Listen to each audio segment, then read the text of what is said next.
Islam merupakan agama yang rahmatan lil alamin, karena seluruh aspek kehidupan menjadi perhatian dalam Islam. Al-Quran merupakan pedoman bagi seluruh umat manusia. Salah satu mukjizat dari Al-Quran adalah keilmuannya dapat dibuktikan secara ilmiah, seperti ayat tentang penciptaan manusia.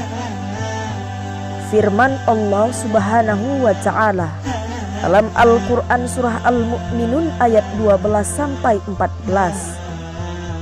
yang artinya, dan sungguh kami telah menciptakan manusia dari saripati yang berasal dari tanah. Kemudian kami jadikan saripati itu air mani yang disimpan dalam tempat yang kokoh dan disebut dengan rahim. Kemudian air mani itu kami jadikan segumpal darah. Lalu segumpal darah itu kami jadikan segumpal daging. Dan segumpal daging itu kami jadikan tulang belulang. Lalu tulang belulang itu kami bungkus dengan daging. Kemudian kami jadikan dia makhluk yang berbentuk lain. Maha suci Allah, pencipta yang paling baik. Menurut perspektif Al-Quran, proses penciptaan manusia berbeda dengan makhluk lainnya, karena ada dua proses penciptaan manusia. Manusia pertama yaitu Adam alaihi salam diciptakan langsung oleh Allah Subhanahu wa Ta'ala dengan tanah. Dan manusia setelah Adam alaihi salam serta keturunannya diciptakan oleh Allah Subhanahu wa Ta'ala melalui peristiwa biologis yang dilakukan oleh suami dan istri.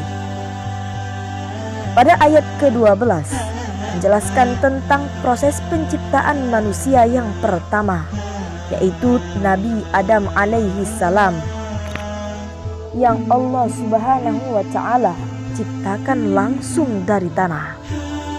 Selain itu, Allah juga yang langsung memberikan pengajaran kepada Adam alaihi salam. Adapun pada ayat ke-13 sampai ke-14 menjelaskan bahwa manusia setelah Adam dan keturunannya, Allah menciptakannya dengan dhamir kami. Artinya ada campur tangan makhluk lain. Manusia diciptakan dari saripati tanah, kemudian mengalami perubahan menjadi air mani yang kemudian disimpan kokoh dalam rahim seorang ibu. Kemudian air mani tersebut membuahi sel telur yang kemudian menjadi segumpal darah. Dan dari segumpal darah kemudian berproses menjadi segumpal daging yang dibalut tulang belulang. Lalu terbentuklah bagian-bagian tubuh lainnya yang kemudian pada usia 4 bulan di dalam kandungan seorang ibu, Allah Subhanahu wa Ta'ala meniupkan ruh ke dalamnya sehingga terciptalah manusia tersebut. Ayat tersebut sejalan dengan ilmu sains dan dapat dibuktikan keilmiahannya. Dalam ilmu sains, penciptaan manusia dilakukan secara biologis atau adanya perkawinan antara suami dan istri. Selanjutnya, sperma menembus sel telur. Kemudian, sekitar 36 jam setelah sel telur dibuahi, sel telur membelah menjadi 2 sel yang disebut dengan zigot.